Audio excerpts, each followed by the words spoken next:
Bonjour. Alors on va démontrer très simplement le résultat principal de cette recherche.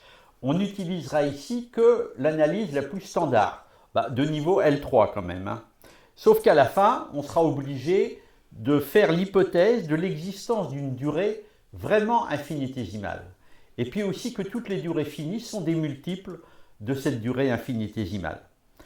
Alors, le but de ce premier cours, c'est de démontrer le résultat auquel je suis parvenu et que j'ai rapidement présenté au film précédent. Alors, je vous rappelle, on mesure la distance entre les deux corps, non pas par la longueur du segment, mais par le volume de la sphère dont le rayon est égal à la distance entre les deux corps. Donc, tac. Alors, pour cette fonction S, on écrit la formule de Taylor à l'ordre 2 avec un reste intégral. Faites-moi confiance. On trouve que St égale 4pi rt au cube, c'est l'aire de la surface de la sphère, S. VRT, c'était en fait la dérivée de R en t, et c'est la vitesse radiale entre les deux corps à l'instant t. VOT, c'est la vitesse orthoradiale. IR et IO sont les effets des valeurs prises par la vitesse radiale et la vitesse orthoradiale entre T0 et T0 plus T sur le volume de la sphère S. Et moins 2pi k M1 plus M2 multiplié par T au carré, c'est le seul facteur que l'on peut calculer exactement, mais on ne sait pas encore de quel phénomène physique il dépend. On sait seulement qu'il ne dépend pas des positions et des vitesses relatives entre les deux corps, seulement de leur masse M1 et M2 et de la durée écoulée grand T.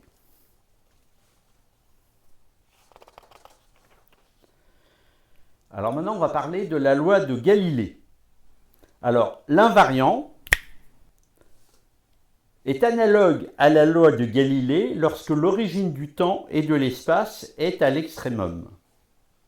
Elle est analogue. Les deux lois se ressemblent beaucoup. Mais cette dernière loi, la loi de Galilée, elle est approximative, puisque la gravitation n'est jamais constante. Cette loi est donc rigoureusement fausse.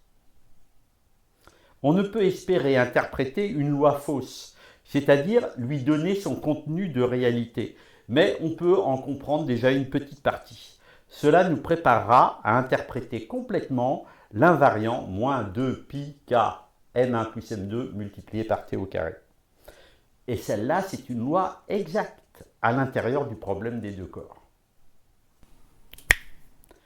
Soit delta t, une durée positive quelconque, et t égale n fois delta t. On retrouve facilement la loi des nombres impairs.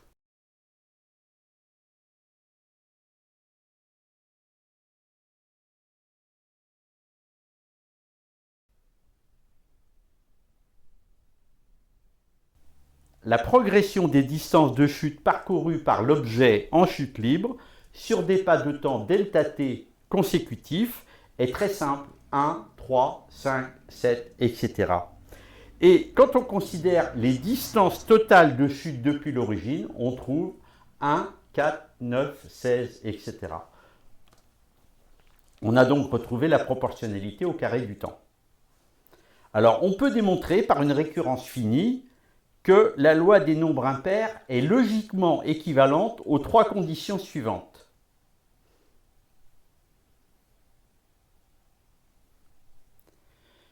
On a donc delta 2 ht qui est une constante.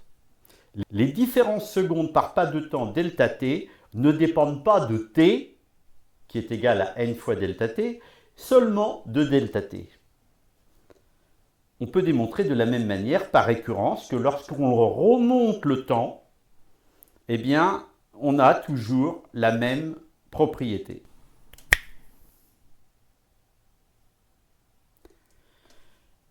La loi de Galilée simplifiée sera expliquée si on a compris pourquoi delta 2 h en n delta t est égal à 2 h en delta t.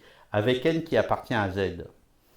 Alors on sait que l'orbite tracée par une balle lancée en l'air, elle est symétrique par rapport à l'axe vertical. En particulier, on a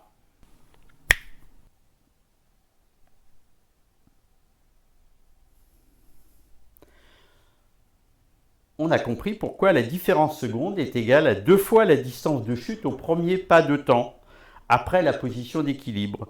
C'est à cause de la symétrie de l'orbite.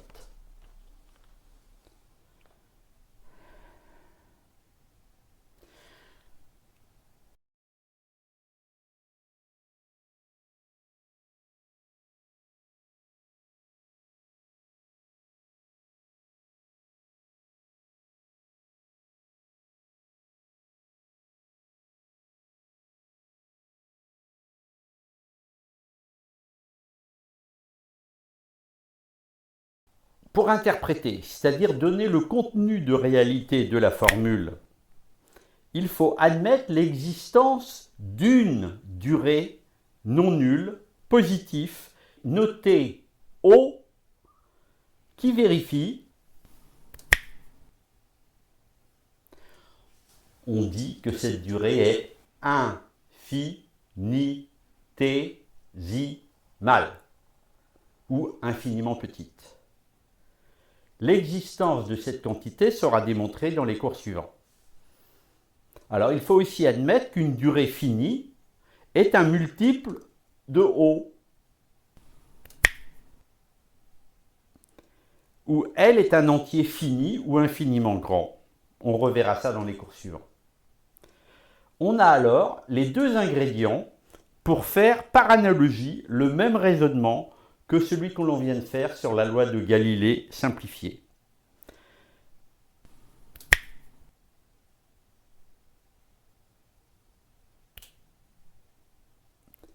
Au lieu de delta t comme pas de temps, eh bien on prend delta t égale O. On pose. Mais comme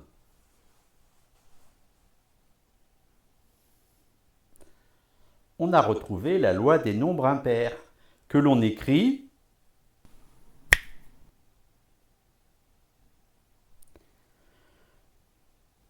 on appelle différentielle première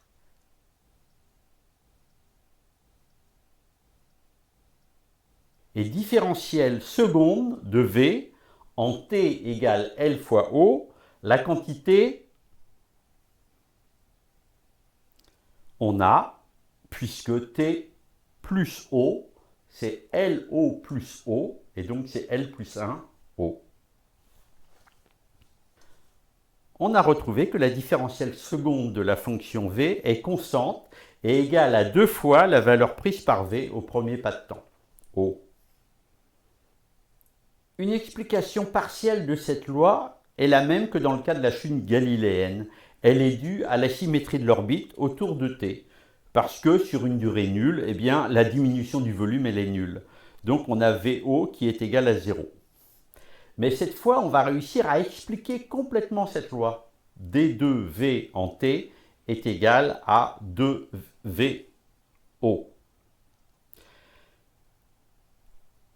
On va réussir à l'expliquer complètement. C'est le résultat principal. La loi Vt égale moins 2πk m1 plus m2 multiplié par t2 est cette fois exacte. Et donc elle est vraie, au moins dans le cadre du problème de gravitation à deux corps. À chaque nouveau pas de temps O, le volume de la couronne d'espace parcourue par la sphère S de rayon égal à la distance entre les deux corps augmente toujours de la même quantité. Cette quantité ne dépend ni de la position, ni de la vitesse des deux sphères matérielles, seulement de leur masse m1 et m2. Cette augmentation continuelle du volume de la couronne sphérique peut s'expliquer de la manière suivante. Il y a un phénomène qui se passe à l'intérieur de la Terre ou à l'intérieur d'un objet quelconque de masse m. Et ce phénomène, c'est le suivant.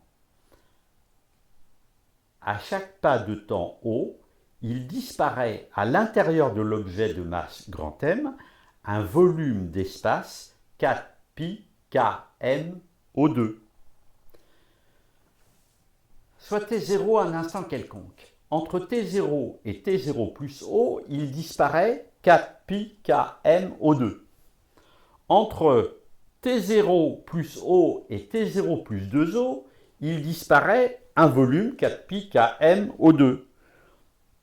Entre T0 plus L-1O et T0 plus LO, il disparaît un volume 4pi km O2. Au total, entre T0 et T0 plus LO, il a disparu un volume d'espace vide égal à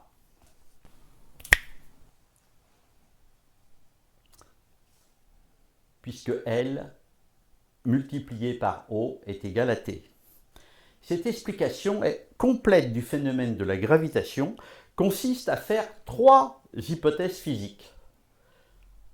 H1. Il y a de l'espace vide à l'intérieur des objets massifs, même les plus denses. 2. Cet espace vide possède la propriété de disparaître en quantité toujours infinitésimale. 3. Cet espace vide disparaît à une vitesse constante, infinitésimale et proportionnelle à la masse de l'objet. Alors, bien sûr, on n'a pas démontré cette hypothèse. On a seulement montré que ces affirmations étaient des conditions suffisantes pour rendre compte d'une manière rationnelle du phénomène de gravitation. Et en particulier, la masse, elle ne serait plus une propriété intrinsèque de la matière, mais une propriété cinématique à une échelle infinitésimale de l'espace et du temps. À bientôt, cher ami.